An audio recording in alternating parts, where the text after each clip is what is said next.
స్నేహితులారా, ఈ సమయాన్ని బట్టి దేవునికి వందనాలు తెలియజేస్తూ ఉన్నాను. ప్రేమపూర్వకముగా మిమ్మును అందరినీ వాక్య ధ్యానంలోనికి ఆహ్వానిస్తూ ఉన్నాను. కష్టానికి తగ్గ ఫలితము అనే ఆలోచనను మీతో కూడా పంచుకోవడానికి ఇష్టపడుతూ ఉన్నాను కనుక దేవుని యొక్క వాక్యమును మీరు ముగింపు వరకు ఆలకించాలని మీ కుటుంబ సభ్యులతోనూ తోటి విశ్వాసులతోనూ ఈ వీడియో షేర్ చేసుకోవాలని మీ ప్రార్థన మనవులు ఎట్టివైనను కామెంట్స్ రూపంలో కానీ ఫోన్ కాల్ ద్వారా కానీ తెలియజేయండి. నమ్మకంగా మీ కొరకు ప్రార్థిస్తాము.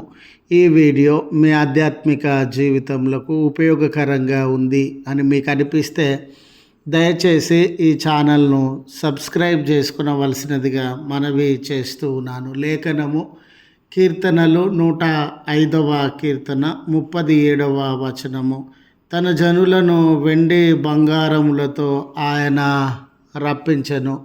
స్నేహితులారా, ఉద్యోగ జీవితంలో కానీ సామాజిక జీవితాలలో కానీ మన సమయాన్ని, శక్తిని, శరీర బలమును లేక యవ్వనాన్ని, మన ఆయుష్ను ఒక బాధ్యత నెరవేర్చడానికి, ఉద్యోగము చేయడానికి వెచ్చించేటటువంటి వారంగా ఉంటాం. ఎక్కడైతే మనము శ్రమను వెచ్చిస్తూ ఉన్నామో, మన బాధ్యతను నెరవేరుస్తూ ఉన్నామో, తగినటువంటి ప్రతిఫలము రాక ఆ కార్యంలో అన్యాయం జరిగినప్పుడు, లేక ఆ బాధ్యతలో శ్రమ గుర్తించేవారు కానీ, తగిన ప్రతిఫలం ఇచ్చేటటువంటి వారు కానీ, తగినటువంటి వేతనాన్ని ఇచ్చేటటువంటి వారు కానీ లేకపోతే మనము నిరాశ నిస్పృహలకి లోనయ్యేటటువంటి వారంగా ఉంటాం. మనలో చాలామంది జీవితాలలో శ్రమ దోపిడీ జరిగేటటువంటిదిగా ఉండింది. మీరు చూడండి, నీతి న్యాయములతో మనము పనులు జరిగిస్తూ ఉన్నప్పుడు దానిని గుర్తించేటటువంటి వారు ఉండరండి. దానికి తగిన ప్రతిఫలము ఇచ్చేటటువంటి వారు ఉండరండి. కొన్ని పర్యాయాలు అయ్యో నేను ఎంతో కష్టపడుతూ ఉన్నాను, శ్రమ పొందుతూ ఉన్నాను, చాలా సమర్పణాయుతమైనటువంటి జీవితాన్ని అనుభవిస్తూ ఉన్నాను, ఈ కుటుంబంలో లేక ఈ సమాజంలో, ఈ ఉద్యోగము చేస్తున్నటువంటి చోట నా శ్రమను గుర్తించేటటువంటి వారు కానీ, తగిన ప్రతిఫలాన్ని ఇచ్చేటటువంటి వారు కానీ లేరు.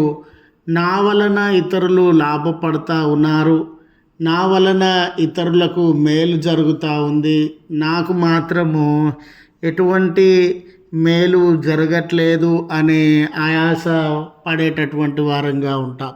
చదవబడిన లేఖన భాగంలో సైతము మనము గమనించినప్పుడు స్నేహితులారా, అక్కడ ఉన్నటువంటి పరిస్థితి ఏమిటంటే, ఇశ్రాయేలు జనాంగము బానిసలుగా, కూలీలుగా ఐగుప్తు దేశం కొరకు, ఐగుప్తు జనాంగం కొరకు తరతరాలు వెట్టి చాకిరీ చేసినటువంటి వారుగా ఉన్నారు. వారి శ్రమను గుర్తించినటువంటి వారు కానీ, వారిని గౌరవించినటువంటి వారు కానీ, లేక వారికి వేతనములను, వారి అక్కరలను తీర్చినటువంటి వారు కానీ ఎవ్వరూ లేరక్కడ.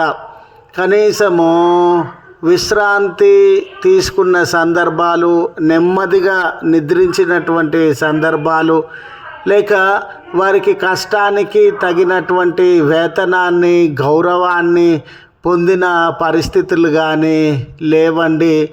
వారి ఎడల అన్యాయం జరిగింది, వారి ఎడల అక్రమం జరిగింది, వారు శ్రమ దోపిడికి లోనైనటువంటి వారుగా ఉండినారు.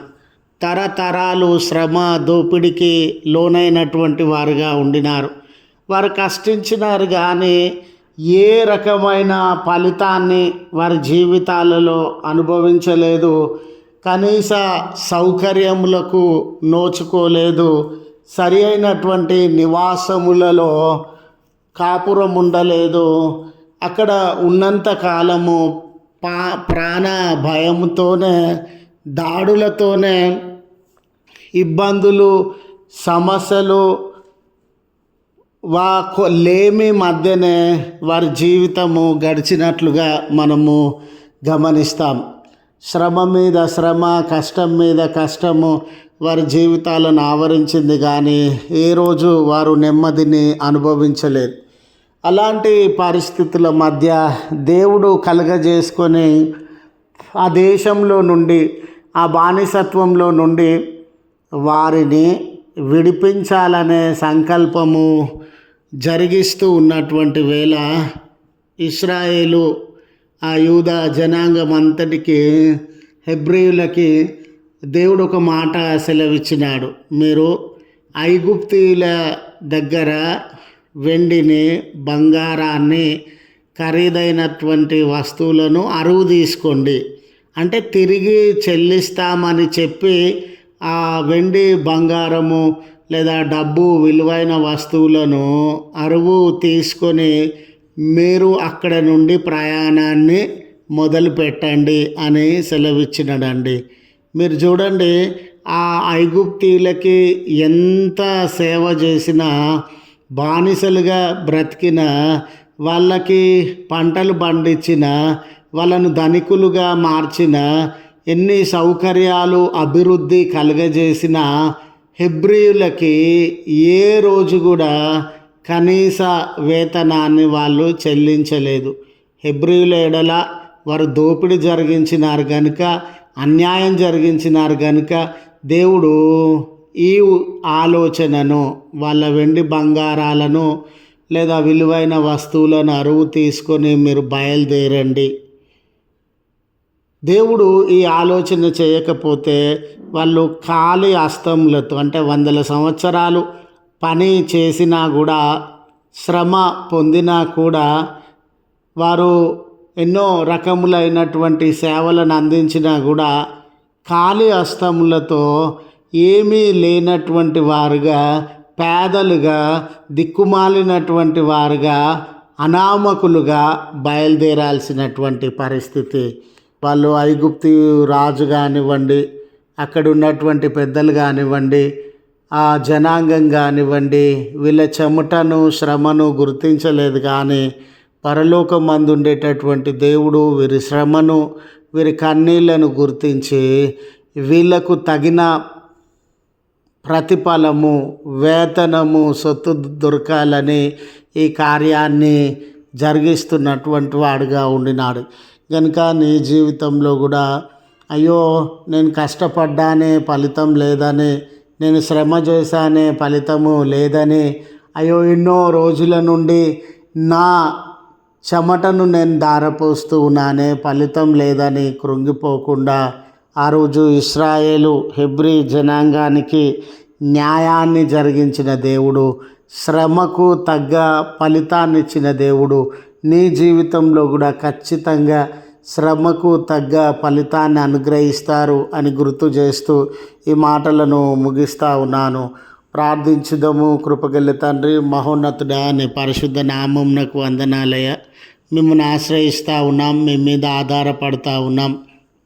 ఈ దినము శ్రమకు తగ్గ ఫలితాన్ని నీ ప్రియబిడ్డలకు అనుగ్రహించండి. శ్రమ, దోపిడీ నుండి, అన్యాయముల నుండి వారిని తప్పించండి. కుటుంబంలో, సమాజంలో, వారి ఉద్యోగములు చేస్తున్నటువంటి చోట నెమ్మది, మేళ్లను, అభివృద్ధిని మీ నామంన అనుగ్రహించవలసినదిగా ప్రార్థన చేస్తూ ఉన్నాం. యేసయ్యా, వారు ప్రార్థన మనవులను సలుపుతూ ఉన్నటువంటి వేళ ప్రతి మనవిని అంగీకరించి ఆ కష్ట నష్టంల నుంచి విడుదలనిచ్చి వారి జీవితాలలో నెమ్మది, సమాధానములను అనుగ్రహించుమని క్రీస్తు పేరట వేడుకొనుచు ఉన్నాము తండ్రి. ఆమెన్. తండ్రి, కుమార, పరిశుద్ధాత్మ త్రియేక దేవుని దీవెన మనకు తోడై ఉండి మనలను కాపాడునుగాక. ఆమెన్.